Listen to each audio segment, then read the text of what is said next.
right, Dolphins fans. We're leaving that very unusual and unknown territory of success as Miami Dolphins fans.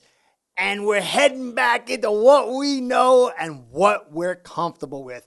And that is dysfunction, bad media, and problemas. So we've got the Bills game coming up. I got coverage of that. I want to do also a little coverage of Wilkins and Phillips versus the Chargers, trying to get some good news in there. I'm going to do Herbert versus our defense to kind of show the juxtaposition of the two players. I'm definitely going to do a ton of Bills versus Dolphins stuff tomorrow. But I feel like it's really, really, really important to try to add some rationality and context to the current situation. Now, this is not going to be me saying, Tua's the greatest thing since sliced bread, or, oh, Tua's the worst guy ever. Because it really don't matter. Honestly, it does not matter when you take a macro look at things.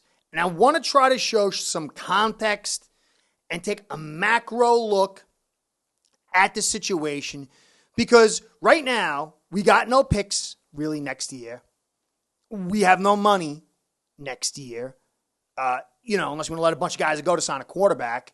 So barring some insane thing where we got the team and sign some free agent or sell the farm for the next 50 years to get the first overall pick, Tua and Skylar Thompson are going to be our quarterbacks heading into 2023.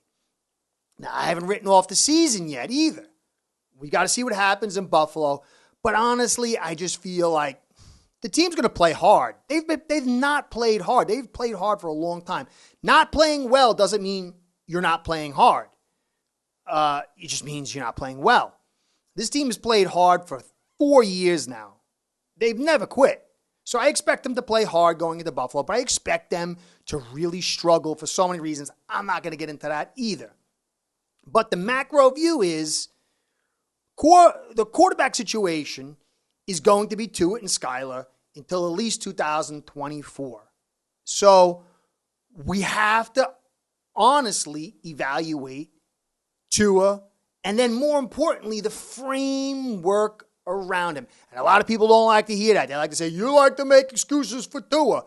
Okay, I'm going to give you a very succinct, graphic-oriented look at 3 frameworks with 3 different quarterbacks, and it's going to be very, very, very, very clear, okay? And this is important because even if Tua is the worst thing and we get rid of him and we go to Skylar next year, like some people think, although we've seen Skylar play and there's nothing in his play to say this guy's our guy. I mean, we heard that he's way better than Tua, but he's played way worse than Tua, which I don't think the kid's a bad player. I think he needs development. I think he needs time. He was picked at tail end of the draft for a reason, But the framework's going to determine Skylar. The framework's going to determine Tua. The framework that determines almost every quarterback ever, almost all the time. So, pulling the view out, let's take a look at the framework in a objective, nuanced approach and see what we see. But first, let me say thank you for stopping by. It's good to be back in those tough times. I feel like I'm comfortable with this. All that success was getting me nervous. So thank you for sticking here with the show, even though the times are tough. I believe good times are always around the corner, even though they're not always, but I like to be positive. So thank you for stopping by. Without you guys, and without my sponsor, Ace Bread, this show ain't going down. Ace Bread's betting software is the premier white label platform for bookies to manage their players and grow their sportsbook operation. Click the link in the description below to get set up in minutes. Ask for the Curtis promo and get a special introductory discount. I would do a Chargers thing, looking at his play versus the Chargers, but it's a nuanced thing, and it's going to take some time, and I'd have to do all these stats. I try to do the number of blockers, the number of receivers, and the pass rushes, and my ADD just really struggles with it, man. I get close, but it's like I forget what play I'm on sometimes. I got to find some kind of disciplined approach in order to get this stats because they're so critical. I'm so surprised you can't find them. But last week, I got to half before my brain fried out. But I'm not going to deal with that. So I want to deal with the San Francisco game because that's where the new, old but new narrative rebirthed itself. And the deal was Tua sucked versus San Fran. And I'm not here to prove he sucked or he didn't suck. But I want to show you two other quarterbacks that are, they get good pub from people who say that Tua sucks. Let's take a look at their days versus San Fran with Tua's and find anomalies, contrasts, and conclusions that we can draw from this information. And you're going to see some very interesting stuff that is going to pull the lens back to the framework. And even if Tua sucks, you're going to say, whoa, we need to work on our framework too. Because even if we get the good quarterback in there, there's going to be issues. And so I want to keep our eyes on the ball. Let's take a look at this and see what we see. So here's the graphic. So Brady against San Fran this week, 62% completion percentage, 34 of 55. His average per completion was 4.6 with intended air yards of 6.5. 1 TD, 2 picks, 253 yards, 32 long, 17 runs in support. He had a bad throw percentage of 13.2 with 13 bad throws, 4 drops, and a pressure rating of 10.9%.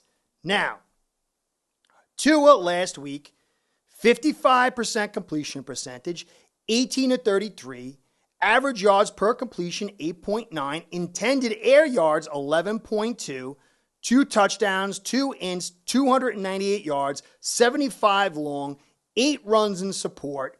He had a bad throw percentage of 18.2 with 8 bad throws, and he had 4 drops and a 22.2 pressure rating percentage. Now, Herbert, who now everybody, they were just saying he was not as good as we thought. Now he's better than what we thought. His day versus San Fran was 60% completion percentage, 21 of 35, 5.6 yards per catch, intended air yards of 6.2, 1 touchdown, 1 int, 196 yards, a long of 33, 11 runs of support, and a bad throw percentage of 3%, with 9.4% with 3 bad throws. He had 3 drops and a pressure rating of 20%. So, that's the look. Let's dig into it, and you're going to see some interesting things. And I want you to consider yourself the coach.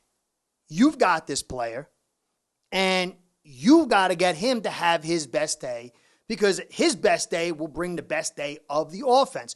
But you have to take in consideration many different assets, what the defense you're playing is, what your offensive line is, yada, yada, you understand. Now, look at the anomalies. Brady obviously had the most passes. Now, Brady had roughly 20 more passes than both Herbert and Tua, which is 60% more passes. So he had 60% more opportunities to generate touchdowns and yards. But look at his production. Not stellar. Yet, I want to focus on another one. His average per attempt was 4.6. And he received the most rushing attempts to protect him and to bolster him and to offer a second thing to the defense to look at. His completion, his intended air yards was 6.5. So his intended air yards was roughly the same as Herbert, 6.2, and a full yard less of actual completion than Herbert, 5.6. But when you look at Tua, he had an intended air yards of 11.2, completed air yards of 8.9.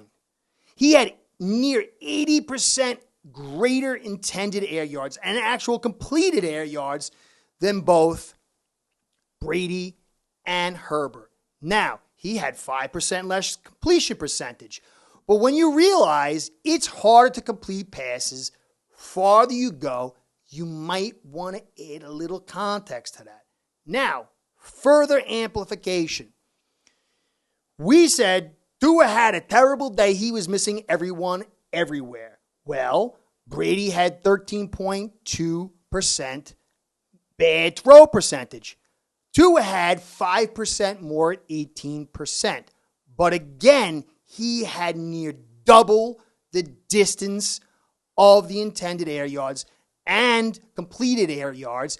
And lo and behold, longer passes create more pressure. He had double the pressure of Brady. Now, here's a little stat I just found. PFF keeps how much is the quarterback, his responsibility in the pressure. If you look at him versus San Francisco, 0% of that pressure on that day was due to Tua's failings. So that 22.2% was all on blockers and the opposing defense. So if you want to go that you don't like Tua and he gets nervous in the pocket and whatever else, would you open up against a defense that can generate pressure with 4 guys and drop 7? You're getting high amounts of pressure and continue to throw a vastly high vertical offense. Or would you do like they did with Brady and limit that pressure by throwing short and adding in a run game? That's for you to consider. Now, you might say, well, Herbert had 20% pressure rating. Well, he also had half the distance, so he was distributing it out quick, throwing it short. But let's be honest and fair. Herbert's a way better athlete than Tua. I mean, who handles pressure better when it actually comes in? Josh Allen, Mahomes, Herbert, or Brady, Tua, Breeze, whoever. Obviously, the bigger, faster, stronger, makes things easier, and they can handle the pressure better. Tua has his prototype. If you want to talk about handling pressure, it's better to be bigger, taller, and faster. It's not a debate. It's okay. That's a reality. But the reality is the coach is the one who has to understand his player, understand the defense, and understand the situation. Oh, you say blame it all on McDaniel and letting Tua slide. No, I'm saying it is a combination. The framework, and then the framework the player plays in creates the evaluation. You could pull this back out and say, why do we have as bad an O-line as we have, considering we have the style of quarterback we have? And that's a fair point. That will be my next podcast. And so what I want you to understand is Tua, he's got some mobile skills, but he's not as stiff as Brady, but he's not Herbert. So you need to create a different framework. Our team designer built Dan Marino's offense 2.0. 2 Smurf receivers, no run game, and a lesser actually offensive line because we don't have Hall of Famer Dwight Stevenson. If Teron was healthy all year, then maybe you could kind of pass these shit out or, pull it together and say, okay. But we've got a lesser offensive line with no depth, no run game, and 2 Smurf receivers. For a guy whose skill set isn't Dan Marino's, you ask yourself, was the design of this offense the best design for this prototype and quarterback? And even if you say, well, yeah, he should, do you believe the game plan going into San Fran, considering what I told you, was a wise game plan? And even if you open up with that, how come at halftime you don't adjust? Now, like I said, this is not to indict McDaniel.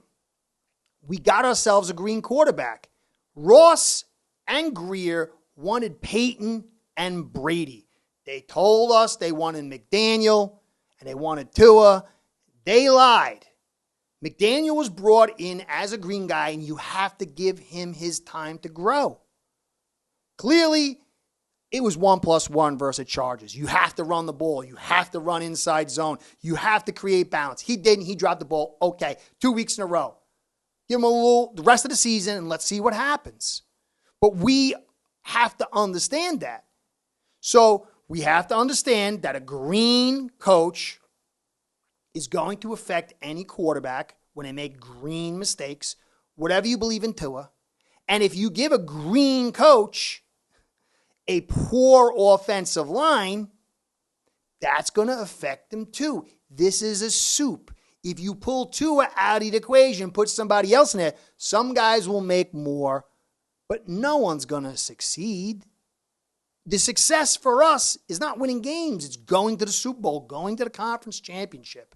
And this framework, due to a poor offensive line and some young green failures by the head coach, would restrict anyone. Tom Brady, all world, struggled against the 49ers, but the coach created a framework to try to support him, to give him an opportunity. Herbert, he even had better framework against the 49ers, but he's a pure athlete who can do things on his own despite the pressure. And you've got to say, this kid's really good at that.